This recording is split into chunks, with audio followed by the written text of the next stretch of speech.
आज का हमारा टॉपिक है समास। तो देखते हैं समास किसे कहते हैं।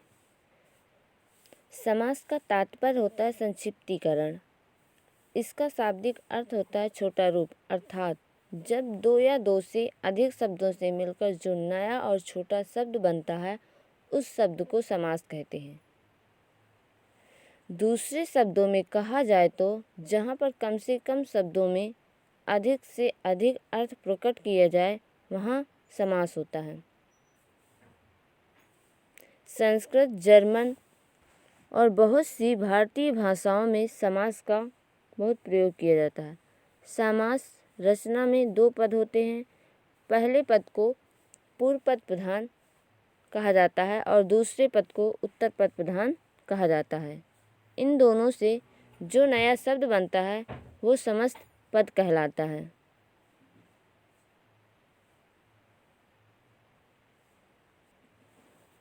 समास के एग्जाम्पल देखते हैं। पहला है रसोई के लिए घर, रसोई घर।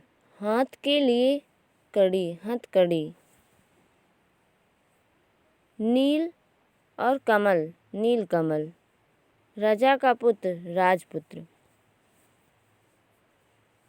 अब देखते हैं समासिक शब्द क्या होता है। समासिक शब्द समास के नियमों से निर्मित शब्द समासिक शब्द कहलाता है। इसे समस्त पद भी कहा जाता है। समास होने के बाद विभक्तियों के चिन्ह गायब हो जाते हैं। जैसे राजपुत्र, जैसे राजा का पुत्र, इसमें क्या है? का विभक्ति है,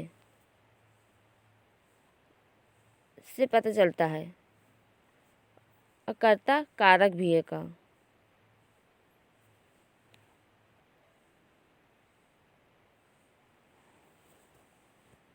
अगला है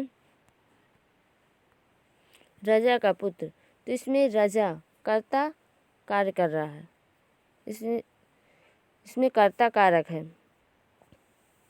अब जब समास को हल कर लेते हैं तो उसमें विभक्तियाँ गायब हो जाती हैं। अगला है समास विग्रह। तो देखते हैं समास विग्रह किसे कहते हैं। समासिक शब्दों के बीच के संबंध को स्पष्ट करने को समास विग्रह कहते हैं। विग्रह के बाद समासिक शब्द गायब हो जाते हैं, अर्थात जब समस्त पद के सभी पद अलग अलग किए जाते हैं उसे समास विग्रह कहते हैं। जैसे संधि,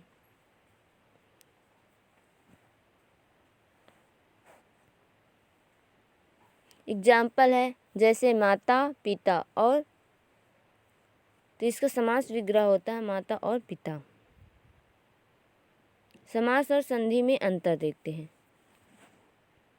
संधि का शाब्दिक अर्थ होता है मेल। संधि में उच्चारण के नियमों का विशेष महत्व होता है। इसमें दो वर्ण होते हैं।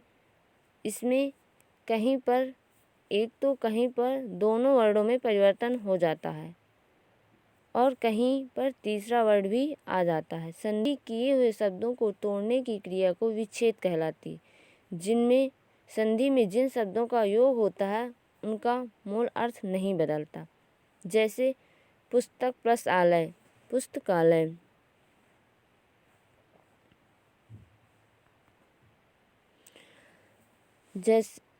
और समास देखते हैं। समास का शाब्दिक अर्थ होता है संक्षेप। समास में वर्णों के स्थान पर पद का महत्व होता है। इसमें दो या दो से अधिक पद मिलकर एक समस्त पद बनाते हैं और इनके बीच विभक्तियों का लोप हो जाता है।